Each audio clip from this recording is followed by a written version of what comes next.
Raids, seizures of firearms, and different control activities has been carried out by the National Police in recent days in the department and thus improve and guarantee security in the archipelago. In recent days, the National Police captured several people for different crimes, such as forced carnal access with a minor under 14 years of age and for illegal possession of firearms. At the same time, they conducted control and prevention activities against crimes such as grand theft, which resulted in the seizure of 15 pieces of jewelry, apparently gold, 2 cell phones, 2 revolver-type firearms, and 10 cartridges after a raid in a house located in the sector of Los Amigos. So far this week, 4 arrests have been made for the crime of forced carnal access against a minor under 14 years of age, and the other 2 arrests correspond to the crimes of carrying and trafficking of firearms. And the other 2 arrests correspond to the crimes of carrying and trafficking of firearms. Here it is very important to highlight that we are carrying out interventions with intelligence personnel, judicial police, and qualified and professional staff, which is allowing us to have timely information to carry out activities not only of search and control, but also raids in some sectors where the information we have is that there are people who are engaged in crimes such as theft. Those captured by the police authorities were placed at the disposal of the competent authorities to answer for the crimes for which they were accused.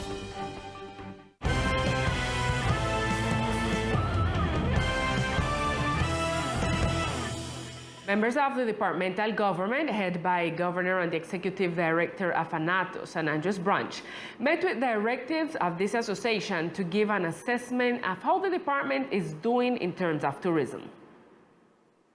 Governor Everett Harkins agreed together with the Secretary of Tourism, Jonathan Taylor Diaz, and the Executive Director of ANATO San Andres branch participate in a meeting with the National Directors of ANATO in Bogotá in order for the Archipelago Department of San Andres, Providence, and Santa Catalina to be the national destination invited for the ANATO 2023 Tourism Showcase. En esta reunión se llevó a cabo una presentación. In this meeting, the governor was able to show how the destination has been progressing in tourism, as well as the different routes that connect the destination of San Andres and Providence with the interior of the country and the rest of the world by air routes. Likewise, figures were shown on how the destination has been progressing in terms of tourism. During the program, they also talked about the progress of the reconstruction of Old Providence and its tourist reactivation. Es por esto que This is why we are applying to be one of the destinations for the next ANATO 2023 Tourism Showcase in order to help reactivate the destination of Providence. Let's remember that the ANATO Tourism Showcase is an event that since 1982 has been consolidated as the most important tourism event in Colombia, where destinations meet with businessmen and visitors to promote themselves. As part of the work of monitoring the Million Corals for Colombia project, the Ministry of Environment and Sustainable Development, Coralina, and Mas Bosques, with the support of fishermen, biologists, and families belonging to the incentive program for coral restoration, continue work and activities that make it possible for this initiative to become a reality. On the island of Providence, the planting goal is 320,000 coral fragments and microfragments, of which they already have approximately 70,000 fragments ready for transplanting in areas specially selected for restoration so that they survive and grow the reefs. Likewise, the restoration project and ecosystems affected by Hurricane Iota in Providence is being monitored, an initiative with the participation of 320 families who receive incentives for contributing to the conservation of marine, coastal, and land ecosystems along the islands of San Andres, Providence, and Santa Catalina. Este proyecto cuenta con 2 estrategias. This project has 2 strategies. The first has to do with the recovery of beaches, mangrove forests, seagrasses, and mangrove reefs, and the second on land with the recovery of the tropical dry forest, streams, gullies, and the reproduction of plants in nurseries, which serve to restore the functions that were affected by Hurricane Iota. During 2021 and so far in 2022, they have been contributing to the recovery of more than 65 hectares of seagrass and coral reefs, more than 2,000 kilometers of beaches, more than 30 hectares of tropical dry forest that is habitat for the black crab, a species native to the islands. More than 15,000 plants have been produced, and more than 7,000 fruit, timber, and mangrove trees have been planted in San Andres and Providence. In addition, more than 10 kilometers of streams or gullies have been cleared, which are the vital source of water, especially on Providence Island. And with the purpose that more islanders can access technical and technological education, SENA San Andres branch opened new calls for the island community.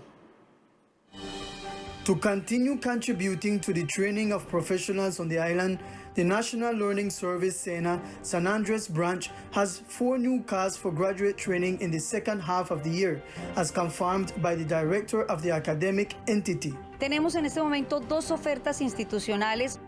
We currently have 2 institutional offers, virtual and on-site, and you can come to our facilities and find out about the training programs that we have active. There is no excuse not to be trained and take a life opportunity from SENA. We have innovation in our portfolio of services. Those who want to train as a nursing technician, we have that training option. Also in masonry, in aquatic rescue program, and other lines of training that surely will be of interest to each of you. Remember that at SENA, we have virtual and on-site training.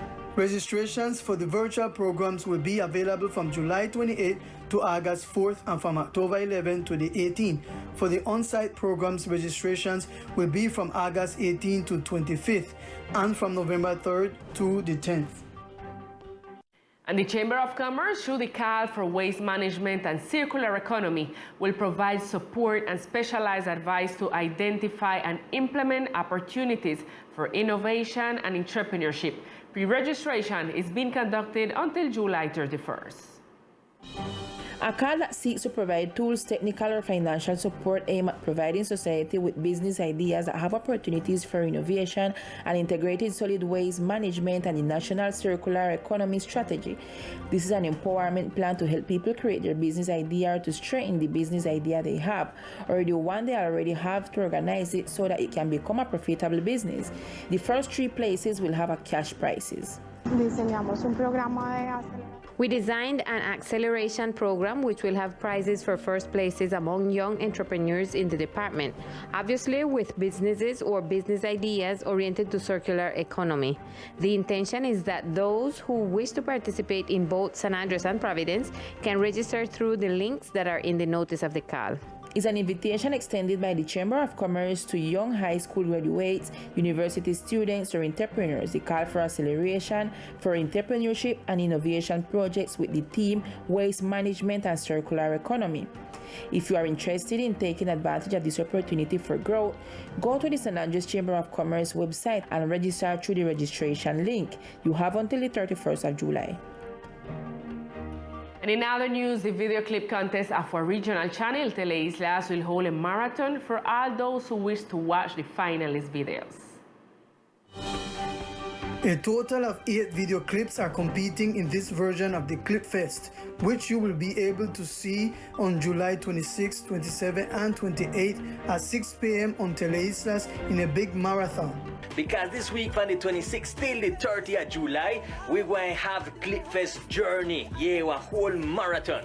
Starting from 6 o'clock the evening, the 26th, the 27th, and the 28th, if you know the 8 video clips where they compete right now in this 4th version of Clip Fest. And then from 9 o'clock the night, the 30th of July, we want to know the 8 video clips where they compete, or we want there in the final part. We classify to the final of this 4th version of Clip Fest. So uno no miss it out at all because they're number 1. So we check out soon. In addition, on Saturday, July 30th at 9 p.m., you will be able to watch the music videos that qualify for the finals of this 4th version of the contest. And now we continue with sport news with Victor Fusalva.